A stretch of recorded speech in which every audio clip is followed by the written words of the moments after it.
Enseguida empezamos con la primera sesión, las agendas del cambio. Vamos a abordar cómo las agendas europeas han ido configurando un camino que es natural hacia la descarbonización.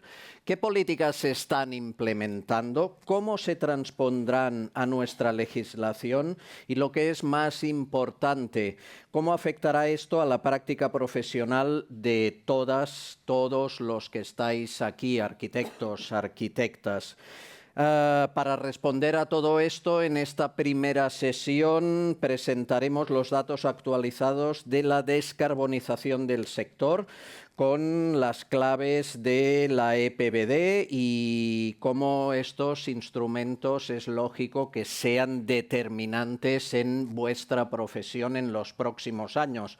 Lo decía ahora mismo Iñaki, el 2030 todos los edificios residenciales.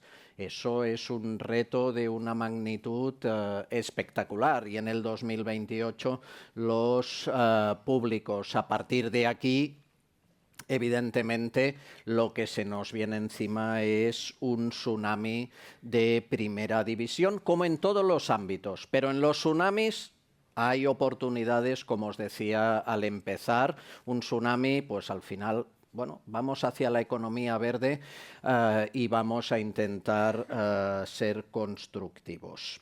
Para esto tenemos a Dolores, para hablar de todo esto, tenemos a Dolores Huerta, arquitecta y directora general de Green Building Council en España. Tenemos a Kiaran Kaff, arquitecto y exmiembro del Parlamento Europeo. Tenemos a Lorenzo De Simone, arquitecto y policy officer de la New European Bauhaus de la Comisión Europea. Maite Verdú, directora general de Agenda Urbana y Arquitectura del MIBAU, el Ministerio de Vivienda y Agenda Urbana. Y, de nuevo, Marcos Ros, arquitecto y diputado en el Parlamento Europeo, que será quien modere la sesión. Por tanto, Marcos, a partir de estos minutos diriges tú. Adelante. Gracias.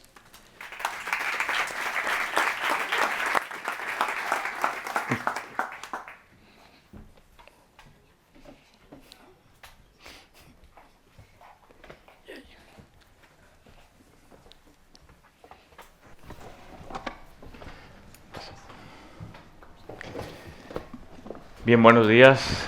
En primer lugar, gracias a todos y sobre todo gracias a los ponentes por venir a esta mesa. Como vamos un poquito justitos de tiempo, no me voy a extender en muchísimas presentaciones, pero esta mesa va a tratar de cuáles son las perspectivas que tenemos en el futuro y cuáles son las agendas a distintos niveles, desde el nivel estatal al nivel europeo, a también la iniciativa Nueva Bauhaus Europea y también desde los distintos sectores.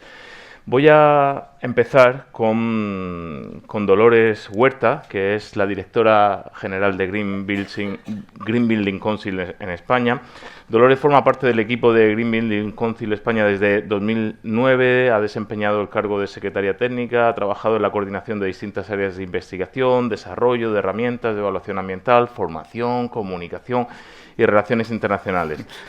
Y ahora, desde 2020, es directora de Green Building Council en España y es un cargo que comparte con Bruno Sauer, que es director general desde 2015. Y entre sus labores más destacadas en esta asociación, ha participado en congresos internacionales como el SB10 Madrid, el Congreso Mundial Barcelona Sustainable Building 2014, ha coordinado en CONAMA los informes del Grupo de Trabajo para la Rehabilitación en distintos años y está en el proceso de participación pública para la revisión de la Estrategia Nacional de Rehabilitación. Y combina también su participación, su dedicación al Green Building Council con su desempeño profesional como arquitecta. Dolores, tienes la palabra. Bueno, tengo muchos cargos, muchas cosas, pero no sé si se encender esto. Os voy a pedir a todos que os ajustéis al tiempo que tenéis en pantalla, por favor. A ver si soy capaz, yo creo que sí. Bueno, muchísimas gracias. Muchísimas gracias a AUS por invitarme. Todavía no soy socia. A ver si me dais el formulario para hacerlo ya, porque lo prometí el primer año, tercer año que vuelvo. Pero muchísimas gracias por hacer una vez más esta jornada y por llenar de nuevo esta sala del futuro de esta profesión, del presente y del futuro de esta profesión. Digo, tercer año que vuelvo a contar un poco la propuesta que lanzamos hace 3 años de hoja de ruta hacia la descarbonización del sector en España, pero no pude por menos que leer lo primero el título de la mesa, que eran las agendas del cambio. Y dije, bueno, vamos a empezar de una manera un poco distinta este año. En vez de lanzarnos directamente a la descarbonización, seamos primero conscientes de que el cambio climático es uno de los 9 límites planetarios diagnosticados y uno de los 6 que ya se han traspasado. Quiero decir que cuando trabajamos con agenda de descarbonización no podemos hacerlo sin mirar el resto de límites y de impactos que tiene la edificación sobre la biosfera, sobre los recursos de nuestro planeta, el agua, entre otros, sobre la salud de sus habitantes. Y, por lo tanto, si queremos proponer agendas que solucionen o que acometan esos retos, tienen que moverse en esa doble dimensión. Por un lado, el techo ecológico, los límites de nuestro planeta, pero en el punto bajo, las necesidades sociales, la justicia social que ha de proveer habitabilidad a todos los planetas, a todos los habitantes de nuestro planeta, no solo al primer mundo, que estamos ya bien, bastante bien, ¿vale? De hecho, en la última revisión que hacía la Universidad de Estocolmo, el Instituto para la Resiliencia Climática de la Universidad de Estocolmo, decía que algunos de estos límites ecológicos llegan al límite social antes de alcanzar el límite ecológico, como el cambio climático. A partir de un grado que ya hemos sobrepasado de temperatura extra a nuestro planeta, la injusticia social es palpable. Son palpables las migraciones y los desastres naturales que afectan mucho más a aquellos que menos han contaminado o que están en unas zonas demasiado cerca del nivel del mar. Luego, todas las soluciones que propongamos tienen que moverse en ese famoso donut, esa economía del donut, y eso es lo que intentamos hacer en 2021, cuando presentamos la hoja de ruta para la descarbonización de la edificación en España, con el proyecto Building Life. Era una iniciativa que surgía en 10 países a la vez. Creo que es la primera vez que lo hicimos entre toda la red de GBCs. Cogimos la ambición del Green Deal, de la política europea, y dijimos, aquí están 10 mercados de 10 países de Europa para poner encima de la mesa lo que somos capaces de hacer o lo que deberíamos ser capaces de hacer si queremos alcanzar la descarbonización de los edificios, no solo en su fase de uso como estáis tratando habitualmente, sino en todo su ciclo de vida. Hoy ya estamos, y sobre todo en esta sala, no hace falta explicar lo que es el carbono embebido y lo que es el carbono operativo. Sois probablemente los arquitectos más informados y formados de toda España acerca de estos temas. Estos están descargables, se pueden descargar en la página web de GBC, y aunque se presentaran en 2021, son todavía de rabiosa actualidad porque son temas pendientes y es una hoja de ruta a largo plazo. La iremos revisando para ver cómo vamos avanzando. Si alguien estuvo aquí hace 3 años, me vio vestida de bandera de Ucrania, ¿vale? Hoy le he dejado la chaqueta a mi hijo, es una pena, pero he querido volver a ponerla encima de la mesa. Son la suma de las emisiones embebidas en color azul y operativas del sector de la edificación en España desde el año 2021 hasta el 2050. Esta es su evolución teórica según los planes oficiales, el Plan Oficial Integrado, el Plan Integrado de Energía y Clima, famoso PENIEC, preveía descarbonizar o intervenir en la rehabilitación de 1.200.000 viviendas hasta el 2030. Esta ambición ya ha subido a 1.377.000. ¿Vale? Y con esa descarbonización más o menos iba avanzando hasta quedarse, bueno, en una franja que no llegaba a la neutralidad climática. Gracias, ¿no funciona bien? Me voy rozando por todos lados, ¿no? No, esto no. Ah, no, esto es... ¡Qué lío! Vale, ahora ya sí. Perdón. Vale, Y la parte operativa, sin embargo, la parte en bebidas, sin embargo, no tenía una política clara ni un diagnóstico claro hasta entonces. Con lo cual, no solamente no disminuía, sino que crecía, porque el crecimiento de las viviendas y de los edificios en los próximos años responde a esa necesidad de habitabilidad de una población que sigue, aunque no mucho en crecimiento, pero sí que sigue creciendo y además con un ritmo de familias cada vez más pequeñas en casas cada vez más grandes o con metros cuadrados cada vez mayores para cada familia. El segundo escenario que planteábamos, bueno, como veis, nos pasábamos de la neutralidad climática, pero muchísimo. Y en el segundo escenario poníamos los esfuerzos del sector, no programados oficialmente, pero sí promesas de fabricantes, etcétera, que tenían esa ambición. Tampoco llegábamos a la neutralidad climática, por mucho, pero es que además nos pasábamos de presupuesto de carbono.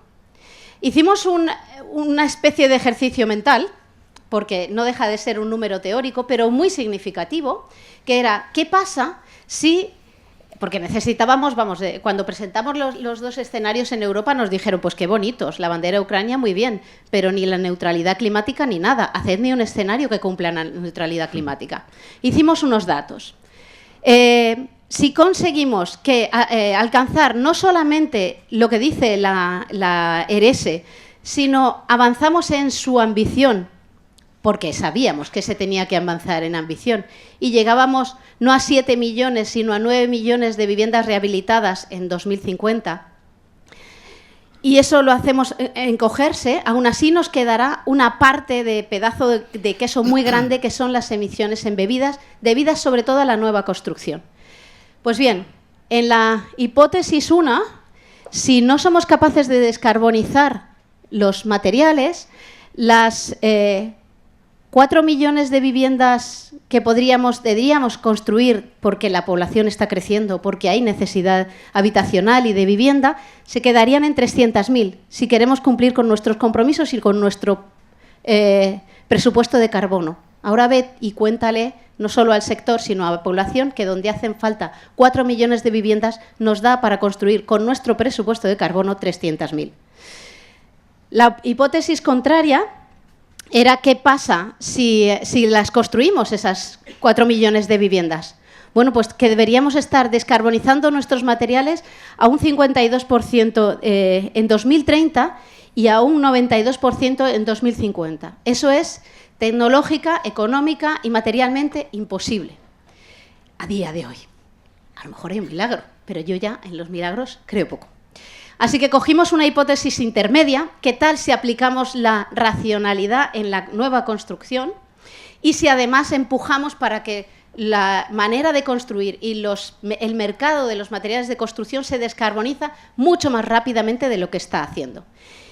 Y con eso construimos un escenario Building Life que sí que se acercaba a la neutralidad climática y sobre todo cumplía con un presupuesto, el sumatorio de todas esas emisiones, de aquí al 2050, cumplía con una asignación de presupuesto de carbono a nuestro sector de la edificación en España. Ahora mismo han pasado 3 años, ¿vale? Estamos en ese punto. Me encantaría decir que traigo datos actualizados para decir si esas curvas van bajando al ritmo necesario. Lamentablemente, es una asignatura pendiente de nuestro sector hacer mejor las cuentas y hacer mejor seguimiento de todo lo que se hace, de lo que se construye y cómo se construye, de lo que se rehabilita y cómo se rehabilita. No solamente desde la iniciativa pública, sino también de la privada. Y para eso hacen falta herramientas estratégicas de largo alcance y de una mirada mucho más estratégica, como las que se proponen en la directiva europea, como el libro digital del edificio, como el registro digital de los edificios, etcétera, etcétera. No voy a meterme en los hitos porque ya los repasé el año pasado, me he visto el vídeo del año pasado para no repetirme mucho, y estos ya los repasamos. La buena noticia, nos lo decía Iñaki, el secretario general, hace un momento, el primer hito, que era medir y limitar el carbono de los edificios, en España se está ya implementando. Luego tendremos números, luego podremos hacer seguimiento de si estamos equivocándonos o no y si estamos yendo a la velocidad necesaria. El resto son hitos que podéis consultar en la hoja de ruta, pero en los que no me quiero detener. No me traje la chaqueta, pero me he traído el fondo para repasar las conclusiones. La primera, aprovechar y rehabilitar el parque existente. Os sonará, vamos, os sonará, como que es la lección más aprendida de los últimos años. Lo estamos haciendo. 600.000 viviendas han pedido ayudas para rehabilitación. Esto lo escuché del secretario de Estado de Vivienda hace 15 días. 600.000 viviendas habían pedido, u hogares habían pedido ayudas para intervenir en sus hogares y hacer una actuación más o menos profunda de rehabilitación energética. No habrá dinero para esas 600.000. Ni siquiera llegaremos a ese número de obras. ¿Pero qué haremos con esa demanda? ¿La vamos a defraudar ahora? Tenemos que tener un plan B ya listo e implementado para hacer ese nexo de unión entre una etapa muy financiada con los fondos Next Generation y la siguiente. De nuevo, no tenemos los datos que necesitaríamos y los necesitamos urgentemente. Racionalización de la nueva construcción. La nueva palabra de moda es suficiencia. Enough. Enough is enough. Cada vez que alguien venga con un programa, con algo que construir nuevo, tendremos que hacer primero la pregunta, ¿existe algo ya que pueda hacer esa función? ¿Puedo rehabilitarlo? ¿Puedo transformarlo? ¿Puedo darle una nueva vida? Si no es así, ¿puedo hacer una nueva construcción eficiente, suficiente? ¿Puedo que no se me vaya un poco la pinza y haga soluciones tremendamente impactantes y con huella de carbono muy alta? Tercera conclusión de la hoja de ruta, descarbonización de los productos de la construcción. Podemos utilizar los materiales a día de hoy con menor huella de carbono para que el carbono de a día de hoy baje radicalmente. Podemos al menos, esto lo dije hace 3 años y ya lo deberíamos estar haciendo todos, medir nuestra huella de carbono en todo el ciclo de vida. Ya sé que no hay todavía una metodología armonizada en España, pero lo estamos haciendo aún sin metodología armonizada para primero aprender y segundo sacar nuestras propias conclusiones. Tercero, coordinarnos con el resto de agendas. ¿Recordáis el primer mensaje? No solo trabajamos en mitigación, no podemos solo trabajar en mitigación de cambio climático. Tenemos a la vez que pensar en proteger nuestro entorno natural, que es sumidero de carbono. A estas alturas, para mantener el objetivo, como decían, de París, de 1,5 grados, o incluso el de 2 grados, no solamente hay que descarbonizar, es que hay que proteger los sumideros de carbono. Y esa es nuestra biosfera. Y eso significa no consumir más suelo, proteger, regenerar nuestra naturaleza. Y eso, en parte, también es responsable el sector de la edificación. Y, por último, consideremos el factor tiempo.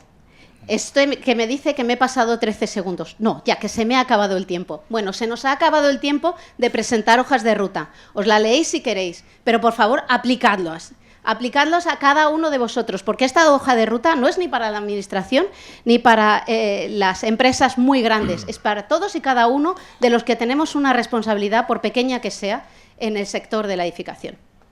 Y muchas gracias.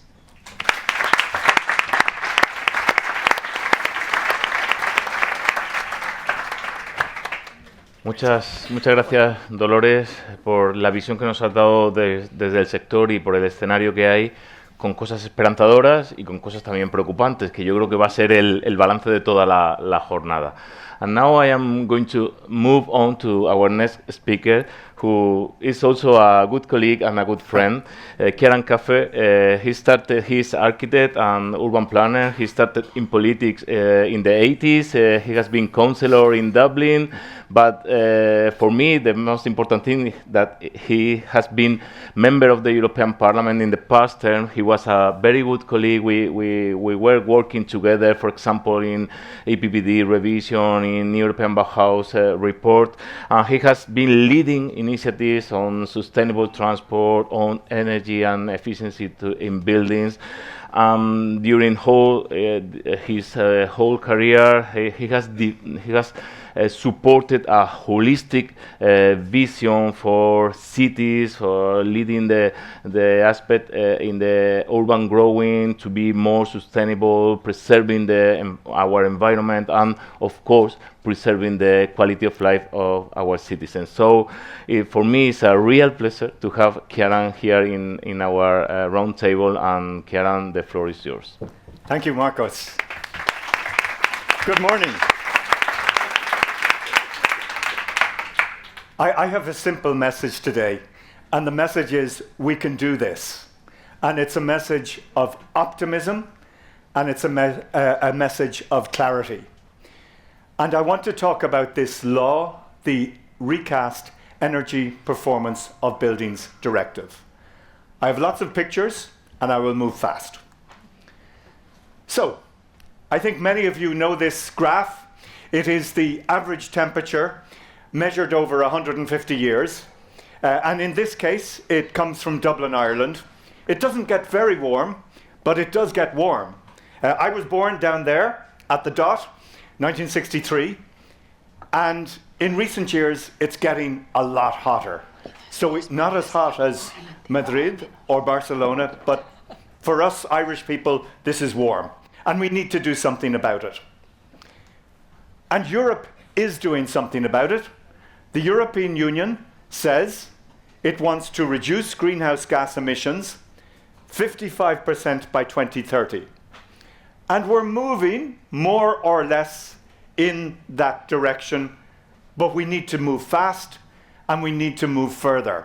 So there is an imperative to move on these issues. This is not, it cannot be done alone. 5 years ago, we said we have this European Green Deal. This is where we want to be by 2050. This is where we want to be by 2030. And when we saw Russia's war of aggression in Ukraine, we said we have to move even faster to deal with the crisis of energy coming from Russia. And for the war in Ukraine, we said very simply, if we insulate homes, we isolate Putin. It's a very clear message, and it shows that we need to move away from fossil fuels. 5 years ago, we agreed at a European Union level that we need to tackle climate change. It's not easy. It is a honeycomb of different laws and different initiatives. Yes, the Energy Performance of Buildings Directive is an important element, but we also have the Energy Efficiency Directive, the Renewable Energy Directive, and many other aspects. It gets complicated. We have to look at shipping. We have to look at carbon taxation. But the big picture is we're taking action. Why buildings? You heard it several times this morning. 40% more or less of European Union energy is used in buildings. But even if we were not doing this to tackle climate change, it's also good for our energy bills.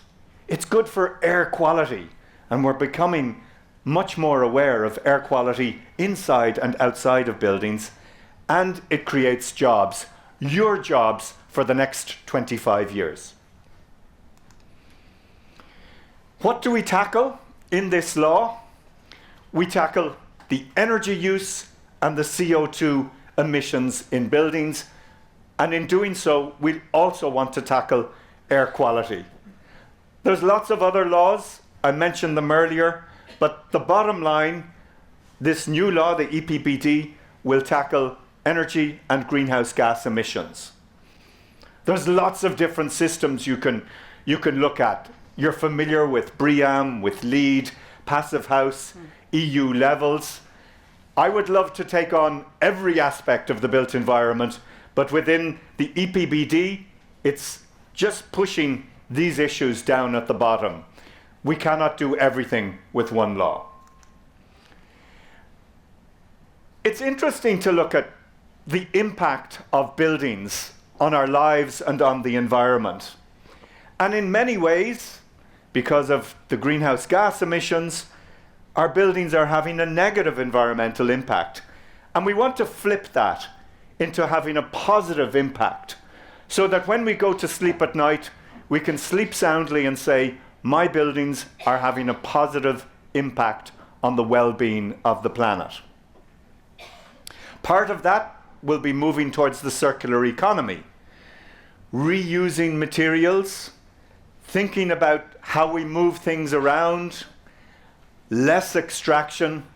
These are some of the bigger issues that we can think about with our buildings. The Living Buildings Challenge suggests that yes, we need to look at energy, but we should also look at health, water, materials, even, dare I say it, beauty. All of these things it would be wonderful to tackle.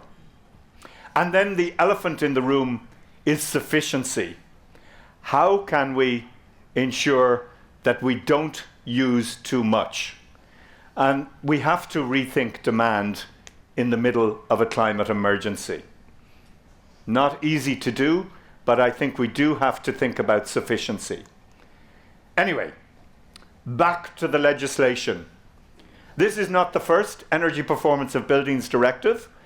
We had one 22 years ago, 14 years ago, and 6 years ago. And now you know when you buy or rent a building, you have an energy performance certificate, and that process started a long time ago. But the importance of this law that I worked on is that we are pushing for mandatory renovations.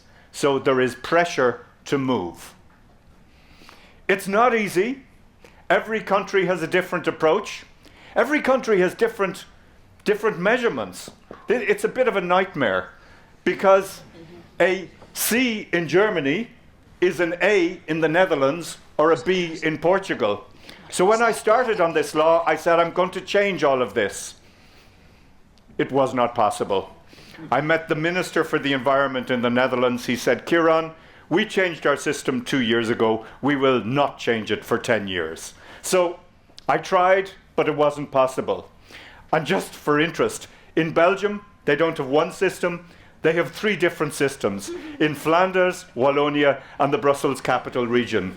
So a C in Flanders is a B in Brussels, and well, it's a B also there. But you can see it's difficult to try and bring everybody together. This is the challenge we have. So actually, it's more important to look at the amount of energy that is used every year. And the legislation talks about the energy that is used. And different countries are doing well and not so well. So in Spain, you have a lot of buildings that are not performing very well. But if we go to the Netherlands, or if we go to some other countries, we can see that we're doing quite well. But lawmaking is a practical process. And we said every country has to do something. So Sweden, Denmark, which are doing okay, they also have to improve their building stock. So the main issue is improving the energy performance, tackling the greenhouse gas emissions. But we're also talking about solar energy. We're talking about the global warming potential. We're talking about smart buildings and a few other issues as well. And it's evidence-based. So we have to produce, each country has to produce a national building renovation plan. So by the end of 2025, Spain, Ireland, Germany, they have to have a plan for how they will reduce emissions over time. And that is really important as the next step. And so by the end of 2026, the National Building Renovation Plan goes to the European Commission.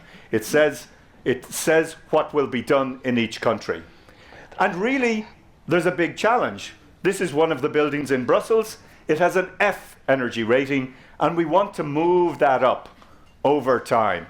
So the challenge is a big one.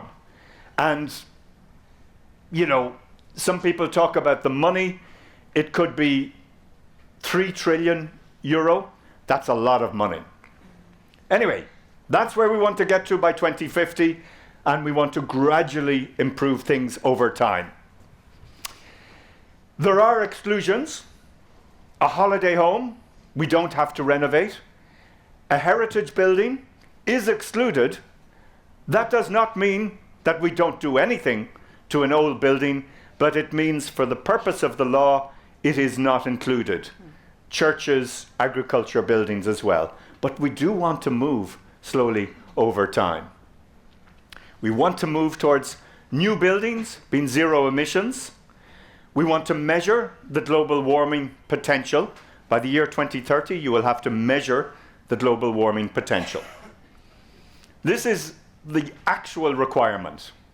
In the non-residential sector, by 2030, we have to improve the worst 16% of buildings.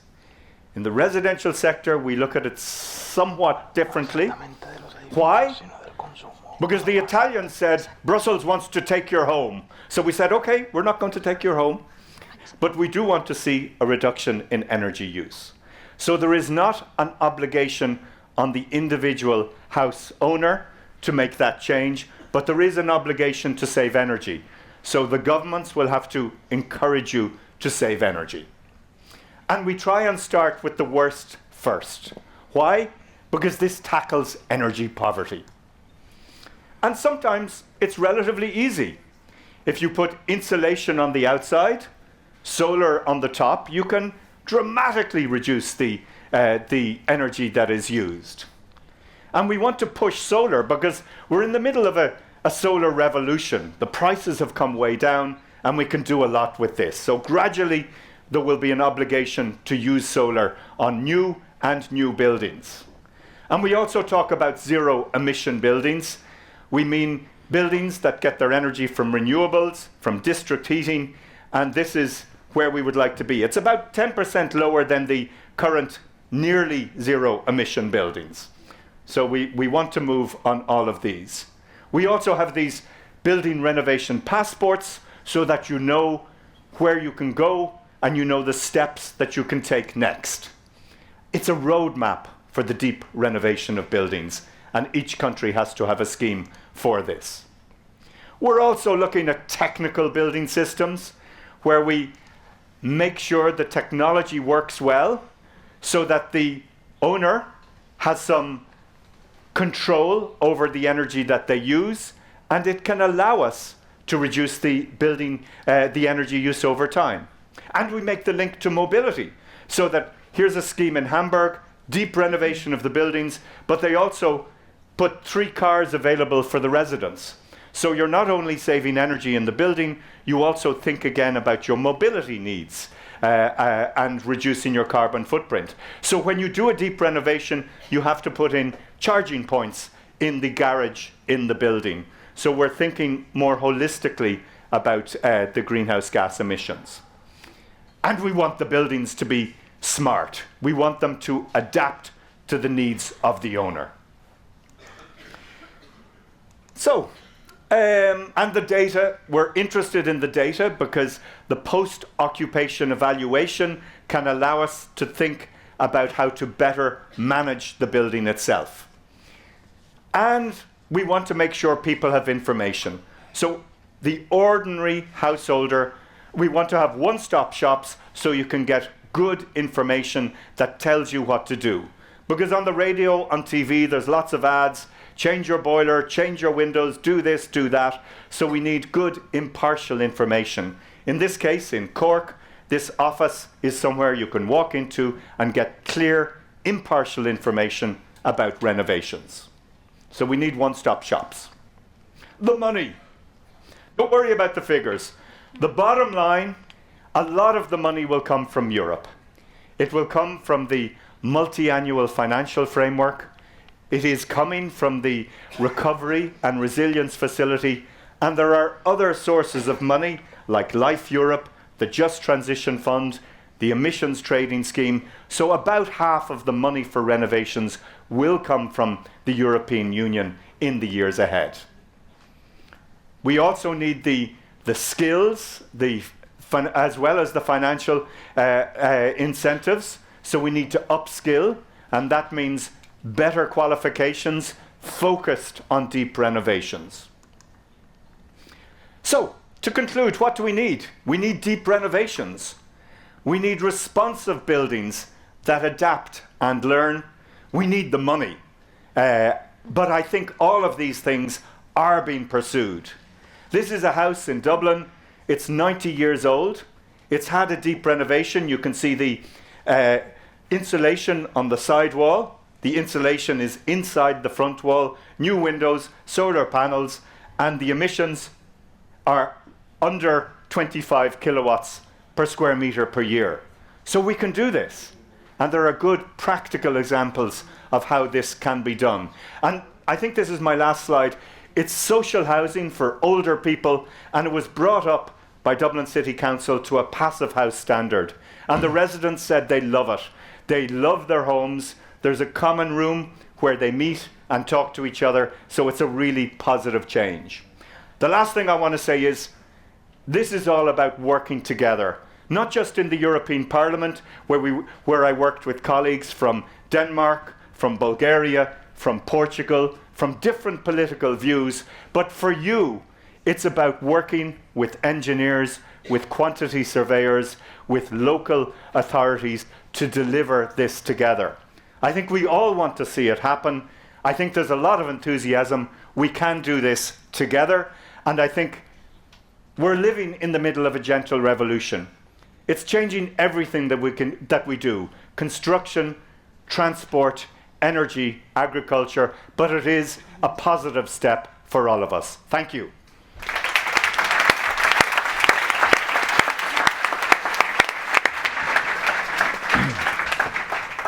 Thank you, Chiara. Thank you for sharing with us all your positive view, for transmitting us all your energy in this. And I will take this last message, and I will also encourage all of you. We need more people like Chiara in European institutions, in public institutions. We need more people that, with the architects, we know how to do. We know that it is possible to do, and we have to confront all the speeches that say we cannot do. So we need more architects, more engineers, engaged in politics. Here we are only a few. It's Iñaki, it's Maite, it's Chiara, it's Lorenzo, but we need more architects, more engineers engaged in politics, because if not, now I am the only one in the European Parliament. Past term, we were two. We need our expertise to go on and move on to a new paradigm on architecture. Y ahora voy a cambiar a la siguiente oradora. Voy a presentar a María Teresa Verdú. ¿Es Lorenzo, me dicen? Vale, pues. Yo paso al próximo oratore, Lorenzo. Voy a decirlo en español, pero es un placer recibir a Lorenzo, que trabaja en políticas públicas dentro del Joint Research Center, en la unidad de Nueva Bauhaus Europea, dentro de la Comisión Europea en Bruselas. Y él en esta unidad está contribuyendo a varios proyectos relacionados con la transformación del entorno construido, incluyendo ahora los nuevos desarrollos del New European Bauhaus Facility, y también a fortalecer la dimensión cultural e internacional de esta iniciativa, que yo creo que es una de las mejores iniciativas. Él trabajó antes en arquitectura del paisaje, es arquitecto, es gestor de proyectos, estudió en Florencia y creo que nos va a dar una visión ahora sobre cuál es la agenda y cuáles son los siguientes pasos sobre la nueva Bauhaus europea. Lorenzo, tú.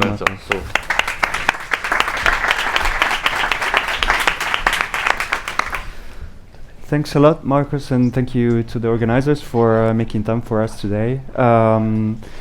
Before presenting thank you.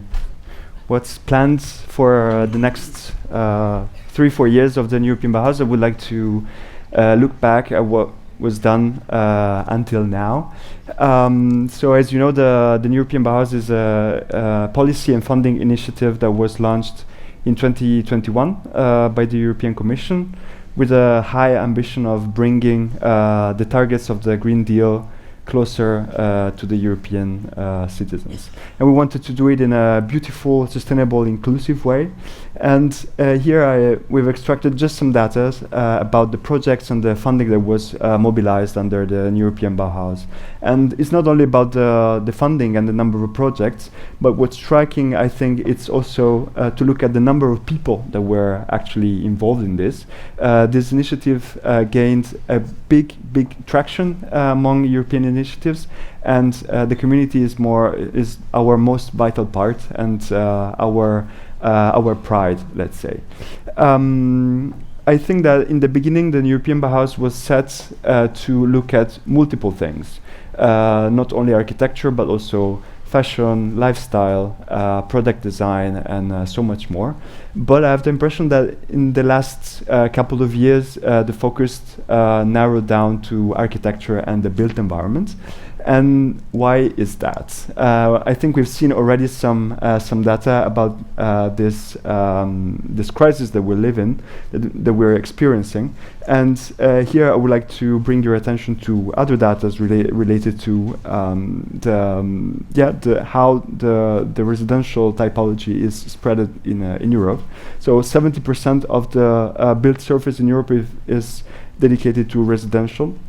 75 has proven poor energy performance, and 85% of the existing European dwellings were built before 2000, so they are already almost 30 years old, and more than 85% of them will still be in place in 2050, which is of course quite striking, and of course makes us think about renovation before building anew.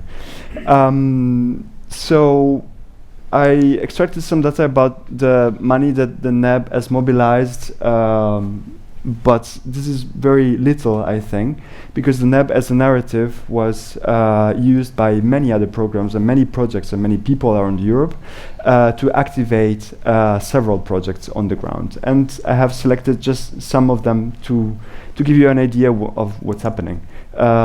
First one, we're quite proud of this. In 21, the European Commission launched a competition for the design of the new headquarters of the Joint Research Center in Sevilla. The competition was won by Bjarke Ingels Group, and the project is quite nice, and it embodies really the values and the principles of the new European Bauhaus.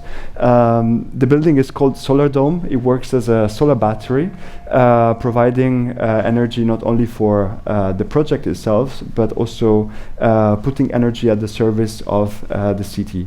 Then we have, for example, the Build for People partnership. Maybe some of you are familiar with that. The Build for People partnership is a private-public partnership inside Horizon Europe, which is our biggest research fund. And it has mobilized 380 million in the last 4 years to support projects dedicated to energy, with a strong focus on people and users. And one of these projects is Nebula, which is basically a platform for innovators that tries to bring innovators together to boost peer learning, capacity building, etc. Then scaling down to very practical projects, we have this one.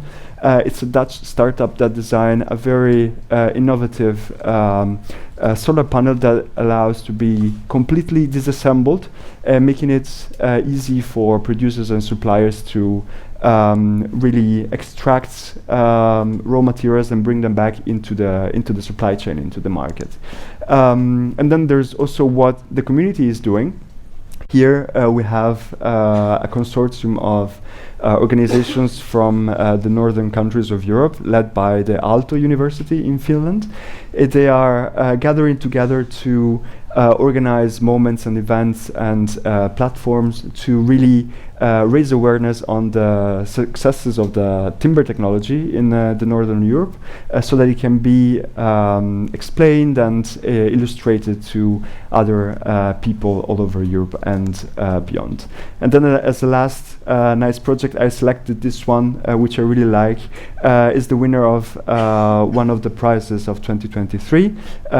It's a Rising Star project, so it's not an actual built design, but it was more of an idea, and it's the design of a timber structure that can be installed over roofs, not only for installing solar panels, but also to give back the space occupied by roofs to the people. So having the possibility to have little bars and parks, urban parks and urban farming on top of our houses. So I thought that it was quite interesting and imaginative, and that's probably what we want to do with an app, to combine energy solutions, the sustainability, with the design of spaces that bring back the quality of life.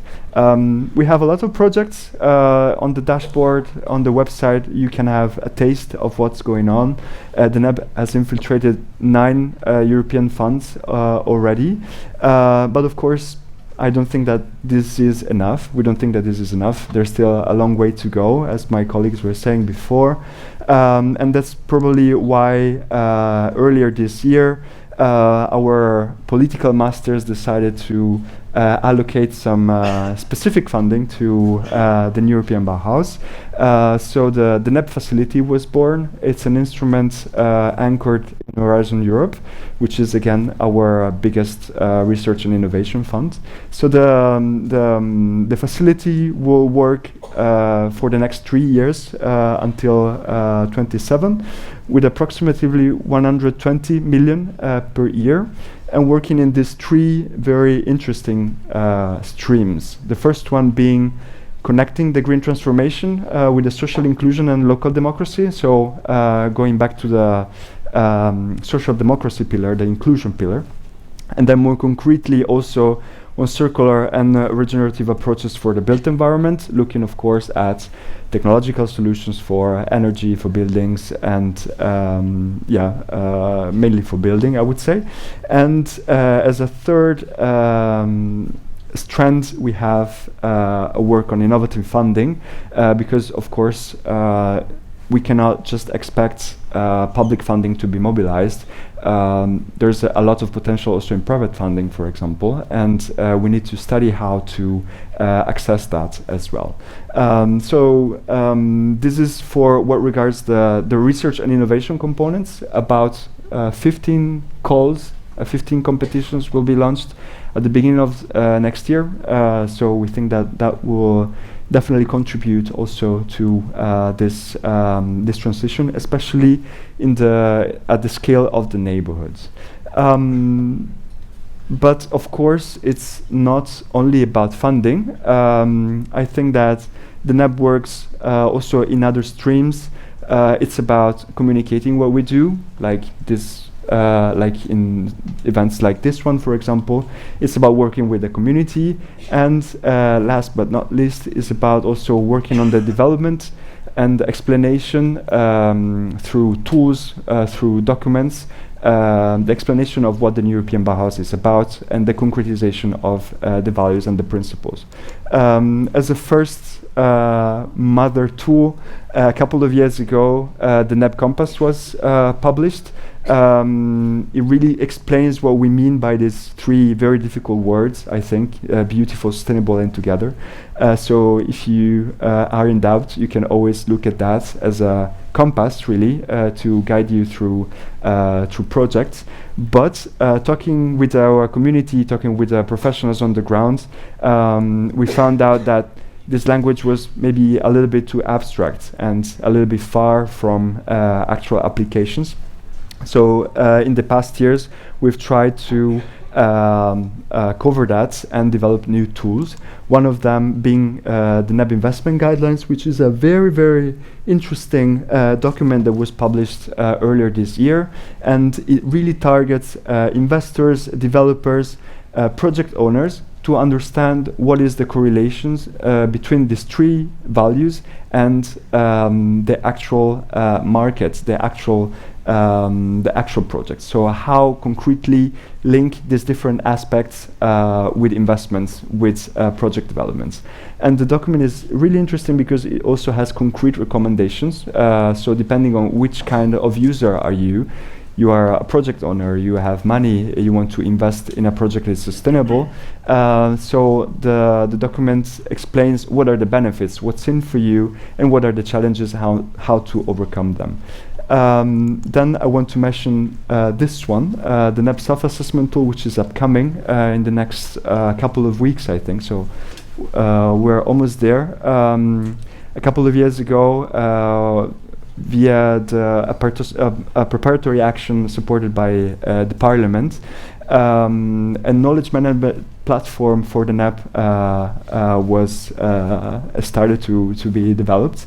So it's about the definition of a methodology for the assessment of projects in the dimension of the European Bauhaus, with quantifiable criteria and metrics. So it's really like a tool that will allow professionals, architects, engineers to understand to which degree, to which extension the project aligns to the NAB values. And of course this is rooted in Levels, which is our European framework for sustainability in buildings that really looks at the whole life cycle of a project.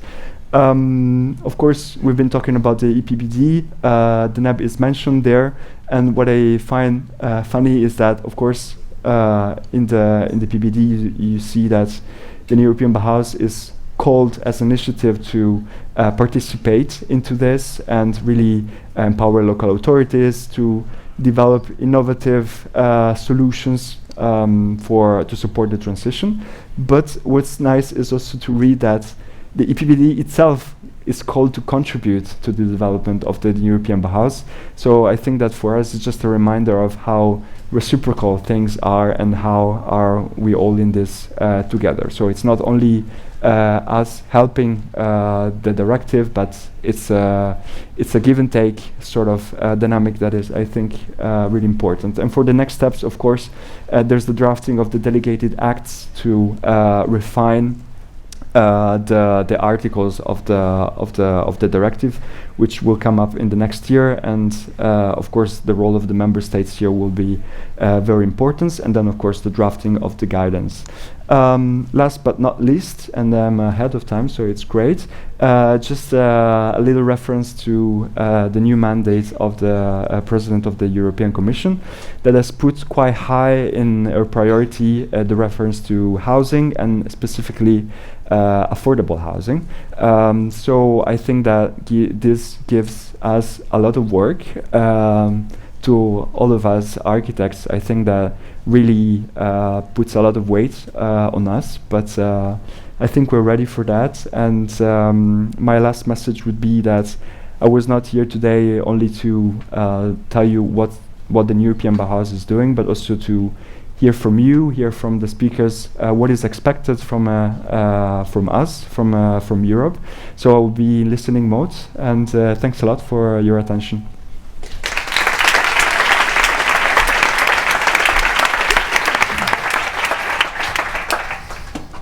Thank you very much, Lorenzo. Thank you for explaining us which is the point nowadays with the European Bauhaus, and I'm very happy to see the results of some demands that we make from the European Parliament report, like the European Bauhaus facility. We call for an European Bauhaus mission, but it's almost the same, and we also call for the European Bauhaus criteria, and you developed in the Joint Research Center the compass.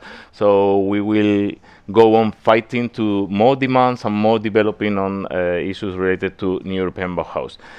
Thank you very much.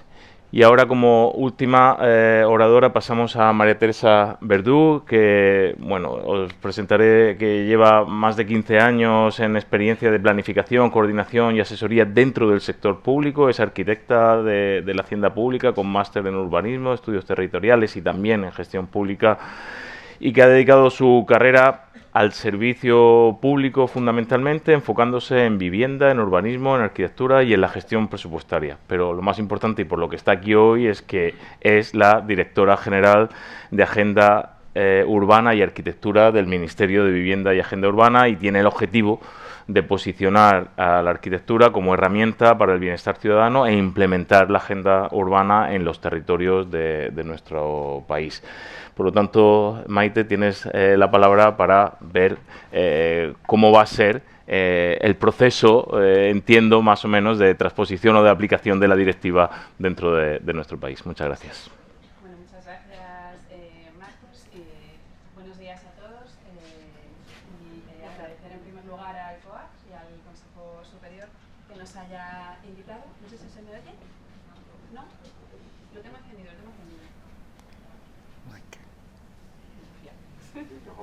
Le di al on. Ay. Le di al on al revés, me parece. Bueno, la verdad es que es un lujo poder compartir auditorio con personas que buscamos ese objetivo común, que es conseguir descarbonizar nuestras ciudades y nuestros edificios, pensando sobre todo en tratar de dejar un futuro mejor y con el objetivo último de mejorar la salud y el bienestar de las personas. Vivimos en un mundo cada vez más urbano. Se ha comentado un poquito al principio, ahora mismo más de la mitad de la población mundial vive en ciudades, pero en 2050 lo hará 2/3 de la población mundial, y en España ya hoy el 81% de las personas residen en áreas urbanas y en 2050 lo hará un 88% de nuestra población.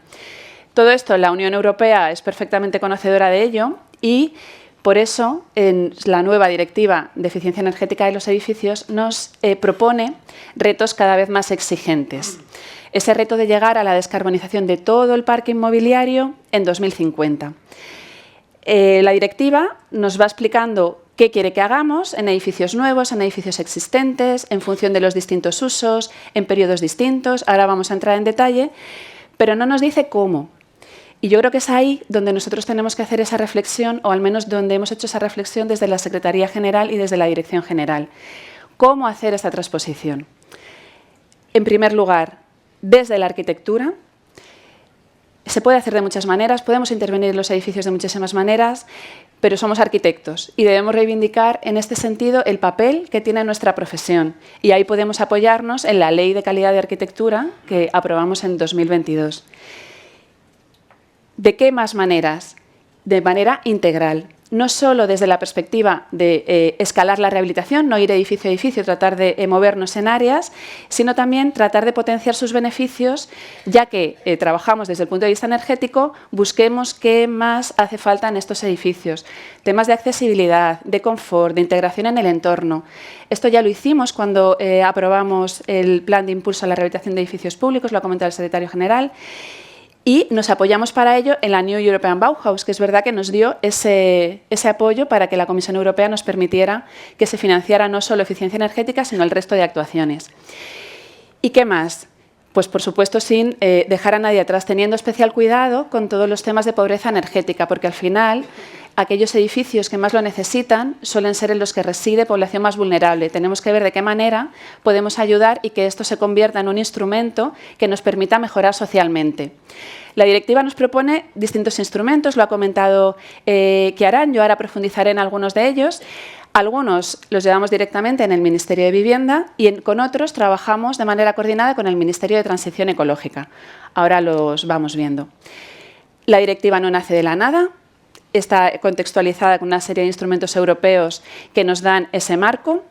Y a nivel estatal sí me gustaría destacar las dos herramientas con las que nosotros ya contamos, que son la Agenda Urbana Española y la Ley de Calidad de Arquitectura que mencionaba.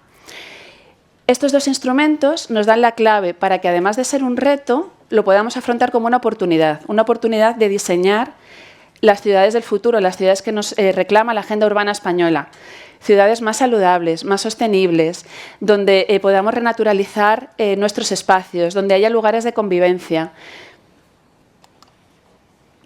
Únicamente por contextualizar, lo ha comentado antes Dolores, tenemos el Plan Nacional Integrado de Energía y Clima, donde hasta hace unos meses el reto era llegar a 1.200.000 viviendas en 2030. Hace unos meses nos hemos venido un poquito más arriba y hemos subido a 1.377.000 viviendas en 2030, con un ritmo a partir de entonces de 350.000 viviendas al año. Bueno, esto es un poco para que nos pongamos en la situación de las cifras, que también es importante.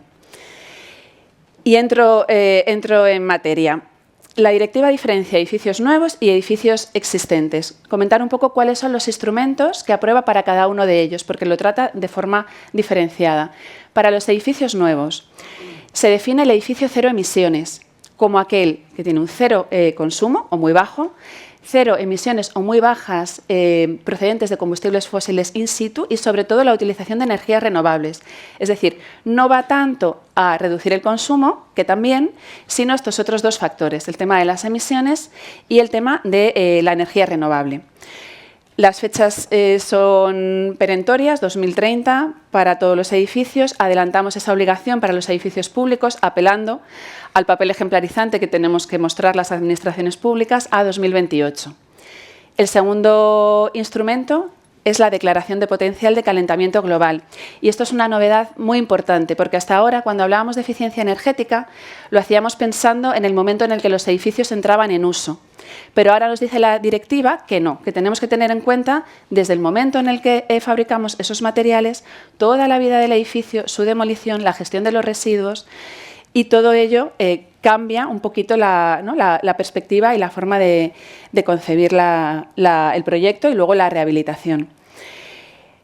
En un primer momento va a ser un indicador a efectos únicamente informativos. Estamos trabajando porque seguramente se incluirá en el certificado de eficiencia energética y todavía es algo que tenemos que estudiar. Sabéis que en marzo ya hubo una primera jornada de trabajo sobre este indicador y ahora en noviembre vamos a tener una segunda para seguir avanzando en su diseño y su cálculo. Y el tercer elemento a destacar en edificios nuevos es el tema de la generación de energía solar desde una doble perspectiva, tanto la utilización de instalaciones de energía solar como tener en cuenta las condiciones del emplazamiento en cuanto a soleamiento y demás desde el punto de vista del proyecto arquitectónico, aquello que siempre estudiamos en las escuelas, pero que luego en la práctica a veces nos ha costado un poquito más tener en cuenta.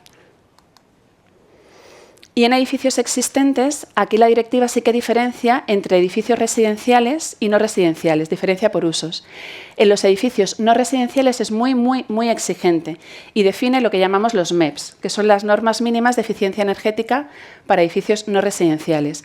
¿Qué quiere decir esto? Que vamos a tener que estudiar uno a uno los edificios de uso no residencial, calcular sus consumos y si pasan de determinados límites, que son los que tenéis a la derecha en función de los años, que van porcentajes, ahora lo comentamos, vamos a tener que intervenir sobre ellos. ¿Y cómo se va a saber si cumplen o no cumplen? Bueno, en primer lugar, nosotros tenemos que definir cuáles van a ser esos límites y luego se hará a través del certificado de eficiencia energética.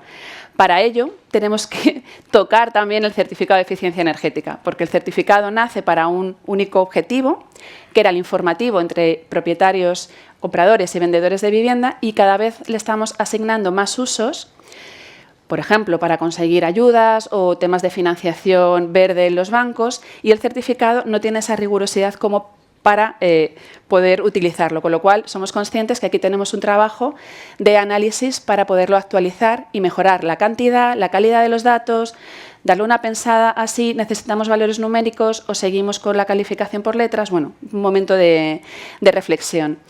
Y eso me permite enlazar con el pasaporte de renovación del edificio, que es otro de los elementos fundamentales, que nos va a permitir tener una hoja de ruta de cada edificio, todas las rehabilitaciones que tiene que sufrir o tiene que acometer a lo largo de su vida para llegar a 2050 como un edificio cero emisiones. Aquí la directiva, la Unión Europea, nos permite decidir a los Estados miembros sobre su obligatoriedad o no. Es algo que tenemos que valorar todavía. Bueno, tenéis a la derecha siempre los márgenes temporales, pero bueno, lo podéis consultar en cualquier momento, sino en la presentación. Y para edificios residenciales, aquí la directiva ha levantado un poquito el pie. Sabéis que en alguna versión no definitiva de la misma también se planteaba con los MEPs, de la misma manera para los edificios residenciales, pero ya en el último momento levantaron un poquito ese nivel de exigencia y nos permite continuar con un instrumento que ya veníamos utilizando en las anteriores ERESes o estrategias de rehabilitación, que es la trayectoria de rehabilitación, donde no tenemos que intervenir vivienda a vivienda, no tenemos que señalar en qué vivienda hace falta rehabilitar, sino que tenemos que cumplir con unos porcentajes globales de ahorro en función de los años. Siempre sí que nos pide que intervengamos sobre aquellos edificios menos eficientes. Al menos un 55% se debe conseguir trabajando sobre estos edificios menos eficientes. Y nos marca plazos temporales en 2030 y en el 35 y permite que los Estados miembros puedan organizarse hasta llegar al edificio cero emisiones en 2050.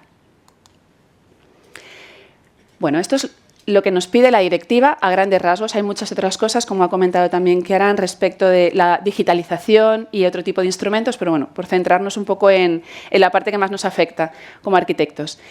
¿Cómo vamos a afrontar esta transposición en el Ministerio? Pues principalmente con dos instrumentos, que son un instrumento normativo, conocéis todos, el Código Técnico de la Edificación, y un instrumento estratégico que es el Plan Nacional de Renovación de Edificios. En cuanto al Código Técnico de la Edificación, nuestro planteamiento es trabajar en 2 fases para ir acompañando un poco los plazos que nos marca la directiva. Una primera fase que, como ha comentado el secretario general, ya ha salido a consulta pública previa para que pueda aprobarse en el primer semestre de 2026, o sea, tenemos 1 año y unos poquitos meses para poderlo aprobar, donde nuestra propuesta es la constitución de un nuevo documento básico de sostenibilidad ambiental, donde incluyamos la definición de todos estos nuevos conceptos que os he ido comentando. El edificio cero emisiones, el indicador de potencial de calentamiento global, los temas de diseño solar y también alguno más de movilidad sostenible para la incorporación en los edificios de plazas de aparcamiento de bicicletas, bueno, otra serie de cuestiones. Y una segunda fase donde ya entraremos a definir exactamente los límites de consumo y de emisiones del edificio cero emisiones y cuáles son estas obligaciones. Y respecto del Plan Nacional de Renovación de Edificios, los plazos son todavía más ajustados. Tenemos que entregar un primer borrador a la Comisión Europea en diciembre del año que viene, en el 25. Recibiremos comentarios de la Comisión para poder entregar la versión definitiva en diciembre del 26.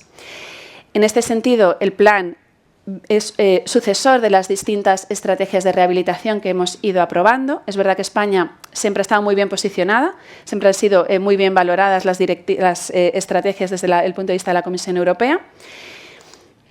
Y, en concreto, estos son un poco los contenidos que ha de tener este plan nacional. En primer lugar, un diagnóstico del parque edificado en cuanto a los usos, antigüedad, cuál es el ritmo de rehabilitación que se viene alcanzando en España, cuál es la hoja de ruta de estos 2 elementos que hemos comentado, cómo vamos a trabajar con los MEPs para los edificios no residenciales, cómo vamos a trabajar con la trayectoria de rehabilitación para los edificios residenciales y, lo más importante, a mi juicio, qué medidas vamos a proponer para lograrlo, qué financiación va a estar disponible, va a haber ayudas económicas, cómo van a ser las políticas públicas que deben hacer que todo esto se consiga. Bueno, aquí tenéis un poco más de detalle, pero no me quiero extender mucho para no irme de tiempo. En esta primera modificación, aparte de la Directiva de Eficiencia Energética, vamos a incorporar alguna otra cuestión que ya estaba muy trabajada respecto del documento de accesibilidad, una parte de incendios y un primer trabajo de simplificación de código técnico, que es algo que nos reclamáis con bastante frecuencia.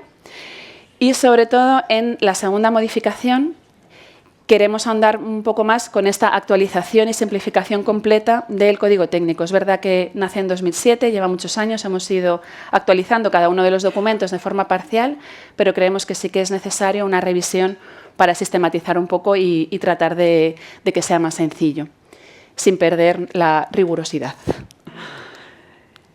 Bien. Todo esto es un poco la tarea que tenemos por delante. Para ello, creemos que es fundamental que podamos involucrar a todos los sectores, empezando por la ciudadanía. Y por eso necesitamos que nos ayudéis, que seamos coactores en esta tarea y podamos concienciar y transmitir de manera sencilla, con mensajes sencillos a los ciudadanos, por qué es importante rehabilitar sus viviendas. Tenemos que intervenir sobre todo sobre un parque ya existente. Uno de los datos que da la directiva es que entre el 85 y el 95% de los edificios que estén construidos en 2050 ya lo están hoy. Es decir, que para poder alcanzar estos retos tenemos que trabajar sobre los edificios nuevos, pero sobre todo tenemos que trabajar sobre los edificios existentes y la mayor parte están en manos privadas. Con lo cual tenemos que tratar de que se entienda el ahorro energético, la mejora de la salud y las mejoras de confort y de habitabilidad para cada una de las personas. La segunda medida que queremos acometer es la participación pública en todo este proceso. Lo ha comentado también el secretario general. Estamos reactivando los grupos de trabajo que ya iniciamos con la ERESE para poder trabajar a lo largo de 2025 en distintas reuniones que nos permitan alcanzar ese primer borrador. Y también con el tema de la huella de carbono dentro de lo que es la transposición en el código técnico, que, como os decía, tenemos la segunda jornada en noviembre. El tercer punto tan importante, identificación y promoción de referentes, que podamos tener ejemplos de rehabilitaciones, no solo de obras nuevas, donde se estén haciendo bien las cosas, y ahí creo que desde la Secretaría General se está haciendo un trabajo maravilloso en la difusión, tanto a través de la convocatoria de concursos de proyectos, como con toda la difusión de la Casa de la Arquitectura, las bienales, Europan. Bueno, es una forma, ¿no?, de que se dé a conocer todo el trabajo que se está haciendo por los arquitectos españoles.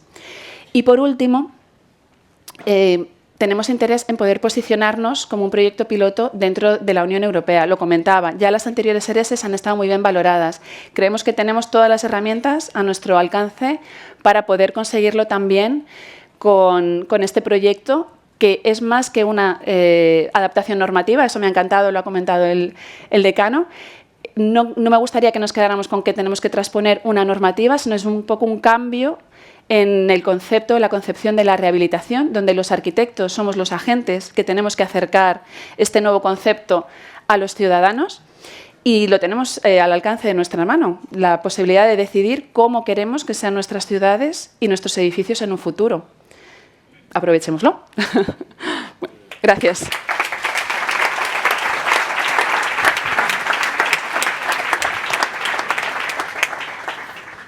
Muchas gracias. Muchas gracias, Maite. Gracias por explicarnos cuál es el contexto nacional en relación con la aplicación y la transposición de la directiva. Y yo creo que hay un concepto que fijar claro, y con esto damos paso a este coloquio que nos queda de estos 17, 18 minutos que tenemos por delante. Y es que algo que nos acusaban cuando en el Parlamento Europeo estábamos tramitando la revisión de la directiva es que íbamos a obligar a los ciudadanos a salir de sus casas o a... No, la directiva no obliga al ciudadano particular, no hay una obligación, porque si os pregunta a alguien como cliente, oiga, ¿estoy obligado? No, no está obligado. Lo que obliga es a los Estados miembros a hacer las acciones y los planes para conseguir que con financiación y con objetivos se vayan reduciendo las emisiones de todo el parque inmobiliario. Lo digo porque eso es clave para cuando nos pregunte un ciudadano como técnicos, pero también es clave explicarles que ahora hay determinación, que ahora hay aplicación de fondos y hay posibilidad de tener subvenciones o financiación, y que además esto no es solo una lucha contra el cambio climático, y lo ha explicado muy bien Kieran, esto es más confort en sus familias, mejor salud, erradicación de enfermedades asociadas a enfermedades respiratorias y de todo tipo, menos recibo de la luz a final de mes, en definitiva, mejor calidad de vida. Yo voy a hacer alguna pregunta muy rápida a los ponentes y les pido que sean muy rápidos y que si quieren vayan interactuando entre ellos, y yo me voy quedando en un segundo plano. Voy a empezar por Dolores, que ha sido la primera ponente. Nos has hablado del contexto español en la aplicación de la directiva. Nos has dicho que hay previsiones que son, por un lado, algunas previsiones son complicadas y otras sí que son factibles de llegar a alcanzar. ¿Nos puedes dar como una, saliendo más de los datos, más a la opinión personal como directora, hasta dónde podríamos llegar realmente y qué condiciones hacen falta para que esas previsiones que tenemos en la directiva se cumplan de verdad? Bueno, yo diría, en primer lugar, que posible es casi todo. Esto es lo que le dicen a un arquitecto cuando le encargan un proyecto. Me dicen, ¿es posible? Posible es todo. ¿Cuáles son las condiciones para que ocurran? Pues las condiciones, la primera y fundamental es que nos lo creamos. Gran parte de las cosas que no están pasando, no estamos rehabilitando a mayor velocidad porque no nos creemos que podemos hacerlo, ni que realmente es un problema que nuestros edificios estén en ese mal estado, ni que realmente, y estoy hablando no solo de los profesionales, los ciudadanos. Si un ciudadano no decide rehabilitar su casa, es que realmente no siente ni que esté en su mano ni que esté tan mal. Luego, lo primero que hace falta es realmente ser conscientes de esa emergencia climática y de ese papel de los edificios. Y el último mensaje que decía Maite, de hacer llegar ese mensaje a nuestros vecinos, a nosotros mismos como ciudadanos, es parte fundamental del problema. En segundo lugar, creo que es muy importante que esto se convierta en un sector económico propio y con una estructura solvente al cabo y con futuro y que se mantenga en el tiempo, ¿vale? Hasta ahora ha sido y es un sector dopado de subvenciones, muy bien, lo hemos arrancado. El otro día hacíamos un cálculo a vuela pluma, más de 10.000 millones de euros públicos entre dineros del Estado, de las comunidades autónomas, de los distintos ayuntamientos, se están destinando a esto. ¿Realmente estamos consiguiendo arrastrar a la inversión privada? No solamente ciudadano a ciudadano, sino también fondos y ese dinero que nadie sabe pero circula por el mundo y que se supone que es abundante. ¿Lo podemos hacer en un sector económico sostenible en el tiempo? Yo creo que para mí esos son los dos grandes retos. Primero, atraer al público en general, a los ciudadanos, que nos duela el cambio climático y que nos duela nuestra vivienda, como nos dolía en pandemia, no tener un balcón, como nos dolía pasar frío y calor cuando estábamos encerrados. Y en segundo lugar, que haya un sector dinámico que genere empleo, que genere ilusión en nuestros jóvenes para venir a trabajar en él y que sea sostenible en el tiempo. Okay, I'm going to thank you very much. Bueno, antes de cambiar a Chiara, esa idea se me quedó a mí la semana pasada también en el evento de UCI, la creación de un sector económico nuevo, del sector de la rehabilitación, no solo el sector de la construcción, como independizarlo. Chiara, I'm going to move to you. When you worked on the EPBD revision, you were a member of the European Parliament, but now you are working as an architect. How, in your point of view, how do you think this revision of the directive is going to affect to every one of us as a collective, as a professional collective? Yeah. Well, I think it is, we call it in English, a sea change. It is a fundamental shift of priorities.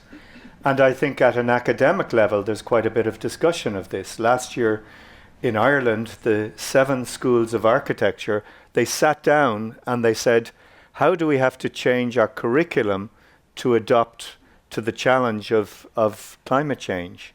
And I was really pleased that there was that conversation, because it does change the technologies, it changes the aesthetic, it changes the imperative. And also, as several people pointed out, 80% of the problem is the buildings that we have already built. And certainly when I was in architecture school, the new was everything. We wanted to build new buildings that would show the world how brilliant we were. And yet now we realize we need some humility. We have to work with the past. We have to carefully improve the past to make it ready for the next century. So I think it is quite a change for architects, for every profession, but I think particularly for architects. There is a new aesthetic and there is a new approach that is required. And this word sufficiency, it's really challenging for lots of people. And you know, in the political world, it's almost impossible to talk about sufficiency. The mantra is growth, growth, growth at any cost. But when you talk to climate scientists, when you talk to those who really understand the existential threat of climate change, they realize we have to work within what we have. And that's a very different philosophy to what has gone before. Thank you.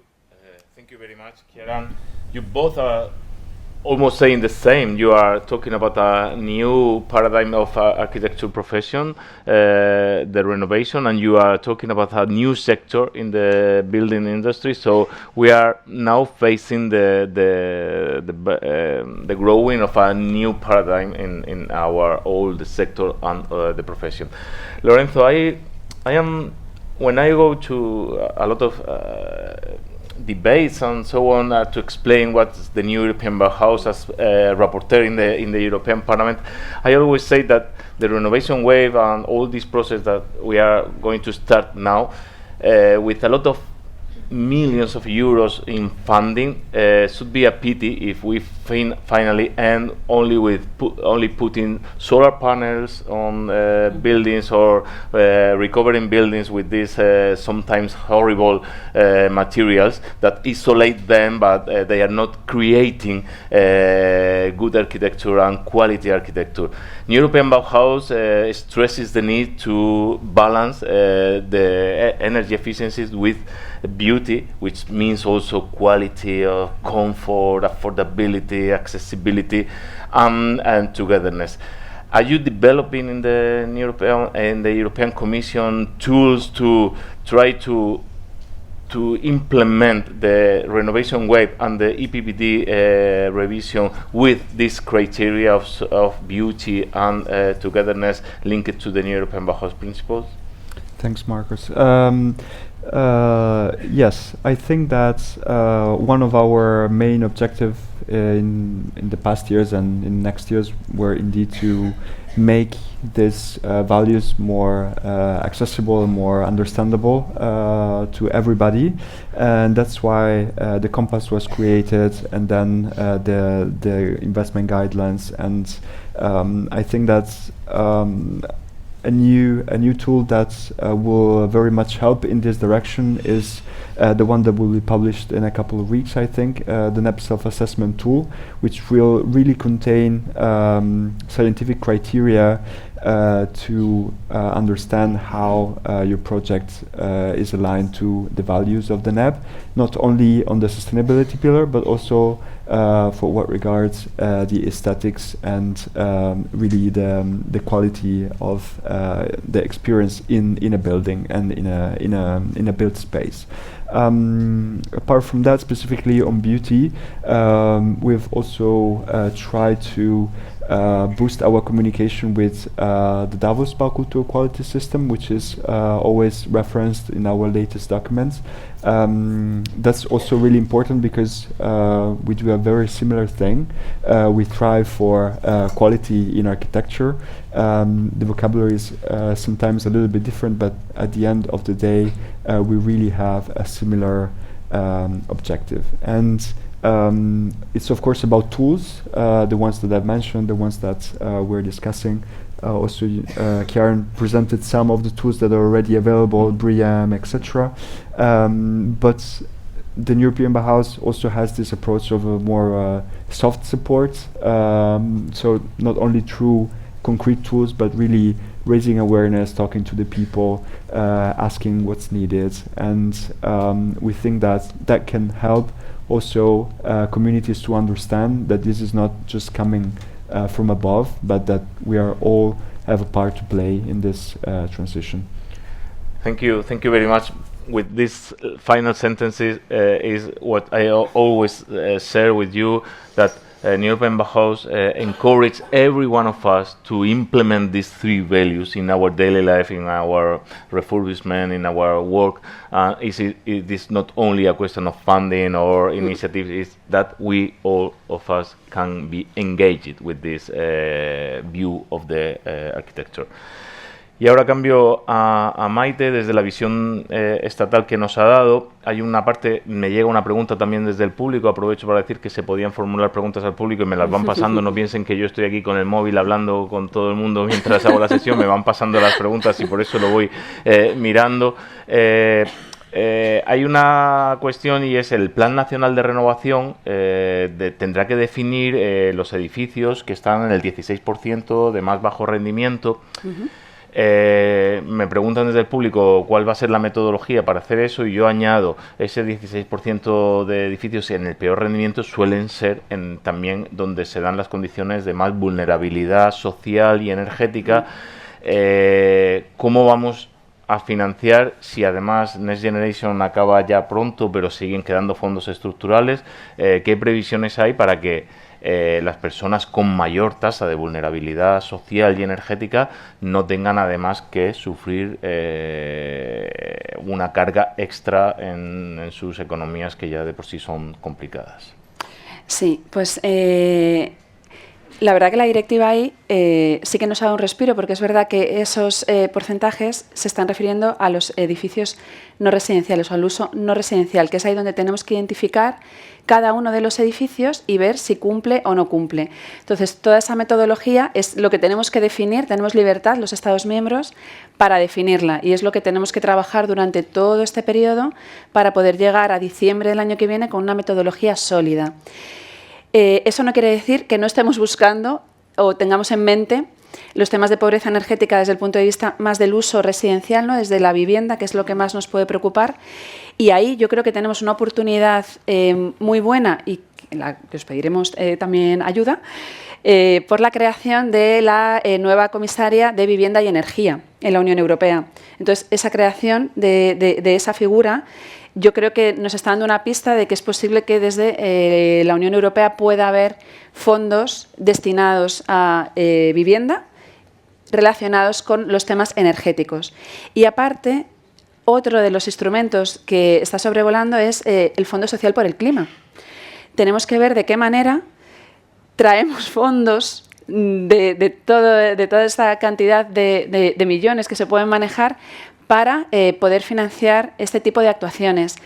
Aprovecho para comentarlo, los fondos del PRTR, la parte que ha ido a la rehabilitación de viviendas, costó un poquito al principio que despegara, pero ahora mismo, como bien ha comentado antes Dolores, hay muchísimas solicitudes por parte de los ciudadanos a través de las comunidades autónomas. El año pasado, en 2023, nos consta que se han dado más de 100.000 ayudas, más. O sea, pensemos en eso, más todo el resto de actuaciones de mejor eficiencia energética que van, bueno, sin licencia y que no controlamos. No sabemos, por ejemplo, cambio de ventanas. Hay muchos datos que nos falta para saber realmente cuántas viviendas se están rehabilitando cada año. Ahí tenemos que hacer un esfuerzo también de recabar información desde distintos sectores que nos permitan tener esa foto para el plan, dentro del plan nacional.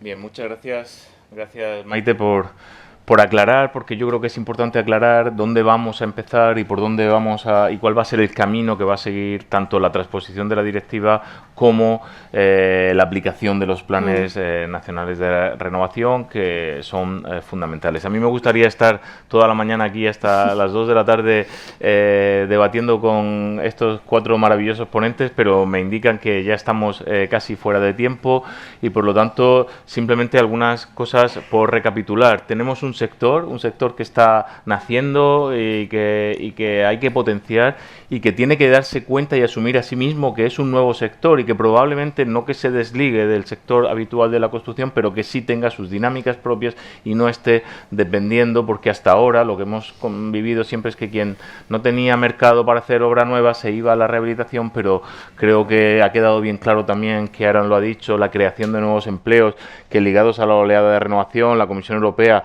fija en 200.000, pero el Consejo Superior, ahora no veo a Marta justo ahora que tenía una entrevista, pero el Consejo Superior ya está fijando no solo esos 200.000 en toda España, sino en toda Europa, sino que incluso en España podrían llegar a ser esos 200.000 empleos ligados a la renovación verde solo en uno de los 27 Estados miembros y, por otro lado, la posibilidad de que todo esto no quede solo en hacer todavía nuestras ciudades y nuestros edificios más feos con artefactos, con sates, con placas solares, sino que le demos una dimensión, y yo soy un gran convencido de eso, de belleza y de inclusión, y que no dejemos a los más vulnerables atrás, y para eso yo creo que el Ministerio va a estar siempre velando para que estos planes nacionales de renovación ataquen de forma decidida y clara la pobreza energética, porque en definitiva mejorar nuestro entorno construido, mejorarlo y hacerlo más eficiente energéticamente también es mejorar nuestra calidad de vida,